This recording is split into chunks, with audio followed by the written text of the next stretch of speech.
How do I get into character? I spend about an hour in my dressing room by myself, and as I put on my wig and the sideburns and all that stuff, and I keep it really quite dark in my dressing room, just a very little light. I don't talk to anybody before I go on, and it's just a question of being quiet and still, and you know, each time you put on another piece of the costume, he just starts coming. I've been doing it so long, it's kind of, there's no real process where I sort of think Scroogey things. He just comes. Well, every Scrooge is going to be different because every actor is different, so you bring different things to it. You know, you're also working with the script that you have and the director that you have, and this particular version is a very realistic, very human story, a very touching story about a person who just went wrong rather than a cartoon character. We don't play him as a cartoon character. He's a businessman, a very good businessman, obviously. He's made a lot of money. He's respected as a businessman, if not as a human being, you know, by other businessmen in the community.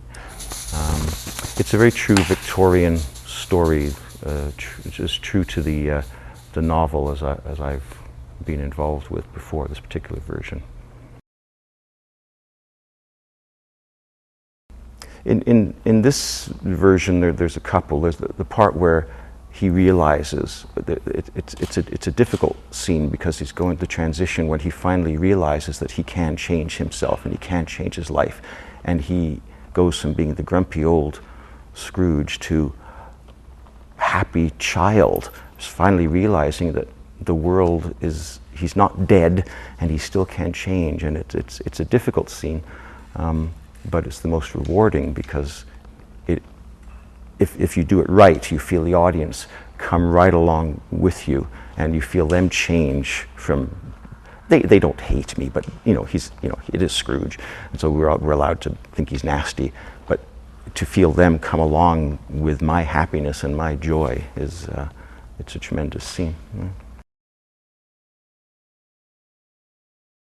The first Scrooge I played was what I call the farce Scrooge. It was really, really vile. He had a huge white pompadour wig and enormous makeup, and it was very Saturday Night Live kind of. It was really, really, really. I'm surprised that they kept me on all these years, but that was what the director wanted. You go, you know, your director is God, and you do what you're told, and you go where he wants you to go, and that's where he wanted. Other directors came along and we started veering away from that because it was just a bit over the top for my liking. And it's evolved into something that I hope is real and touching, and I think it is. You know, the whole story is. Because I'm always looking for something different. I'm always looking for that inner kernel of the humanity of the man that I've missed. There's always got to be something. I mean, as I get older, I learn more. You know, I think I was 44 or something when I started playing Scrooge, and I'll be 59 this year. So, you know, you have life experiences, you experience things, and you try to bring those to the character. You understand things in a different way as you get older. And, you know, I don't particularly try to play him any older than I am, because there's really no point.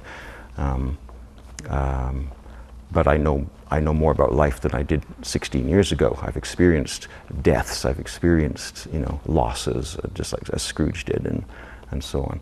So you try to draw on those experiences from each year. What have I learned this year that I can maybe let Scrooge learn as well? You know, so it's an ongoing process, isn't it? Really.